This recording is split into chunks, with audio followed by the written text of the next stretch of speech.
On November 5, 2025, Transport Canada dropped a big one, Airworthiness Directive CF-2025-55. Now, if you're operating the Havilland DHC-8 400 in Canada, this is a critical update you absolutely need to know about.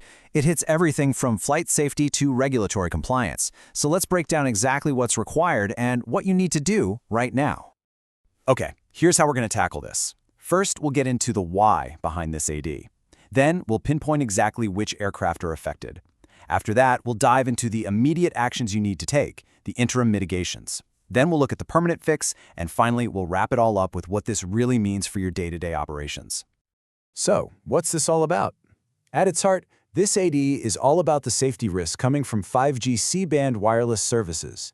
Transport Canada found that this new tech can actually interfere with aircraft radio altimeters. And that's a huge problem, because it could feed your pilots dangerously wrong altitude data, especially during critical moments like a low-visibility approach. Now, this slide really shows you the problem in black and white. On the left, you've got the 5G frequencies, and right next to them, on the right, are the frequencies your radio altimeter uses. You see how close they are? That tiny gap is where the trouble starts. It creates the potential for interference, which could mess with any system that needs accurate height-above-ground data, like your GPWS.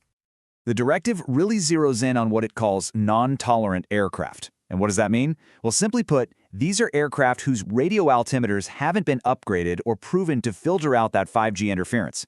If your aircraft falls into this category, you've got some immediate operational changes to make. So let's get specific. Which aircraft are actually on the hook for this? Well, there's not much ambiguity here. This AD applies to all de Havilland DHC-8 models 401 and 402, and it doesn't matter what the serial number is, all of them. As long as you're operating in Canadian airspace, this applies to you. The bottom line is, if you fly a -400 in Canada, you need to be paying attention. Okay, so until you can get the permanent fix installed, you can't just operate business as usual.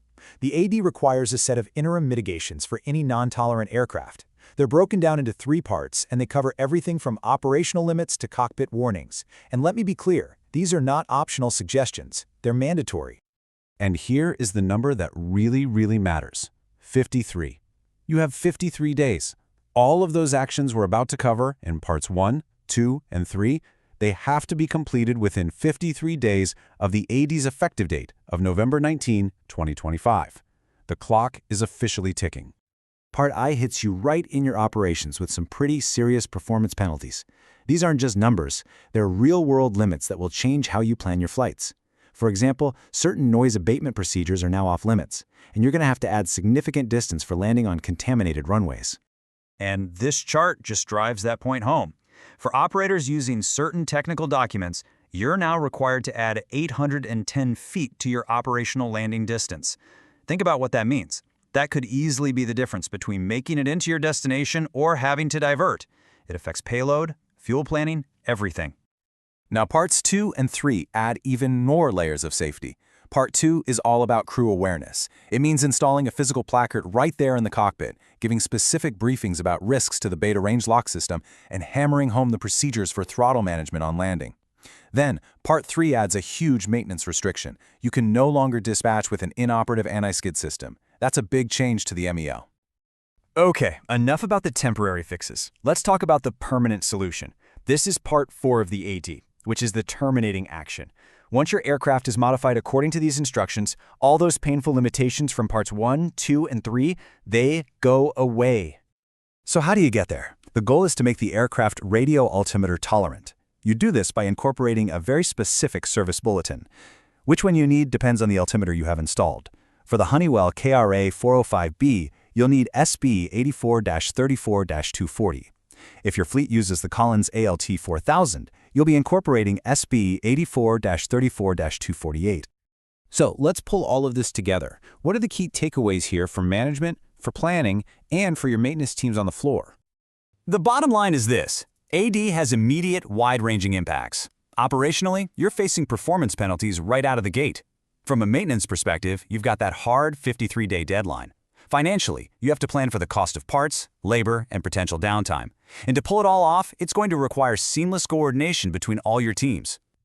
To put it as plainly as possible, compliance is not optional, and that clock is ticking. Meeting this 53-day deadline without causing chaos to your operation is going to require tight, proactive collaboration between your CAMO, your maintenance teams, and flight ops. They need to be in lockstep. So this all boils down to one critical question that every DHC-8-400 operator in Canada needs to answer right now. Is your compliance plan in place? And is it robust enough to guarantee that your fleet stays compliant, safe, and, most importantly, operational? Of course, for all the fine print, the specific part numbers, the full procedures, all the details, you have to go directly to the source.